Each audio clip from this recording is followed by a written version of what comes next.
In the quiet town of Willow Creek, tucked between rolling hills and whispering pines, lived a woman named Clara Grayson. She wasn't your typical small-town figure, no rocking chair or grey bun here. Clara was a spry, silver-haired dynamo with a laugh that could light up the gloomiest day. Everyone in town adored her. Kids waved as she strolled by, and folks of all ages knocked on her cozy blue door for a cup of coffee and a dose of her wisdom. One crisp afternoon, a young guy named Jake Harper, all of 22 with a mop of messy brown hair, showed up at Clara's place. He was the kind who wore his heart on his sleeve, and lately it had been a heavy one. "Clara," he said, plopping onto her porch swing, "how do you do it? You're always smiling, always chipper, no matter what. Don't you ever get down when life throws a curveball?" Clara chuckled, her eyes twinkling like the sun on a lake. "Oh, Jake, life's a roller coaster. Some loops lift you up, others drop you flat. But I've got a little trick up my sleeve. Happiness isn't about what's out there, it's about what's in here." She tapped her chest with a grin.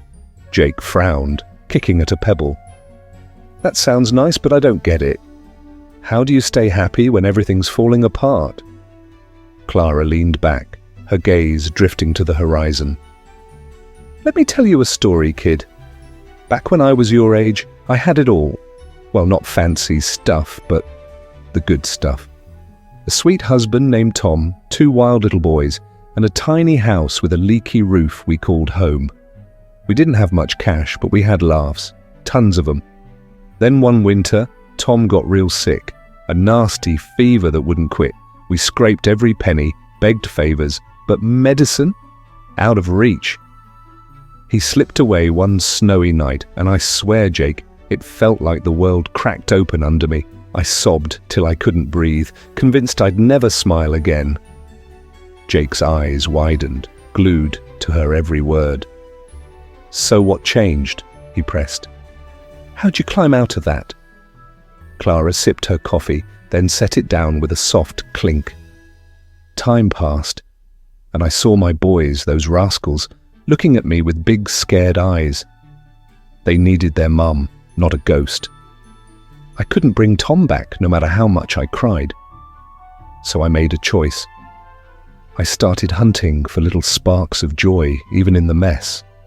I'd wake up and say, "Clara, it's a fresh day, find something." Maybe the snow glittered like diamonds. Maybe a neighbor dropped off a warm pie. Maybe the boys made me laugh with their silly antics. There's always something, Jake, if you look. He scratched his head, still puzzled. But what about the big stuff? Like, really awful days. How do you smile through that? "It's not a snap of the fingers," Clara admitted, her voice softening. "When the storms hit, I tell myself, this'll pass. Bad days don't stick around forever. They're just visitors. I focus on what's still good, my heartbeat, a friend's call, the smell of rain. Happiness isn't ignoring the tough stuff. It's choosing not to let it own you. You can wallow in the mud, or you can spot that one wildflower poking through. Your call." Jake sat quiet for a minute, letting it sink in. "So it's like training yourself to see the bright side?" "Exactly," Clara beamed. "It's not always easy, but it's doable. Try it. Pick one good thing every day, even when life's a dumpster fire. You'll see." Jake nodded, a spark flickering in his eyes. "Thanks, Clara. I think I'll give it a shot." He hopped off the swing and headed home, determined to test her wisdom. Sure enough, over the next few weeks he started noticing things. A killer sunset, a goofy text from a buddy, the crunch of leaves under his boots. Even when his car broke down or work got rough, he'd mutter, "This'll pass," and hunt for that silver lining. Slowly, his whole vibe shifted, lighter, brighter. Word of Clara's story zipped through Willow Creek like wildfire. Soon, folks everywhere were whispering her trick. Happiness isn't luck or stuff. It's a lens you choose to wear. The town buzzed with a new kind of energy, all thanks to Clara Grayson, the woman who proved joy's a spark you can ignite inside, no matter the weather outside. If you like the story, hit that like button and subscribe to my channel.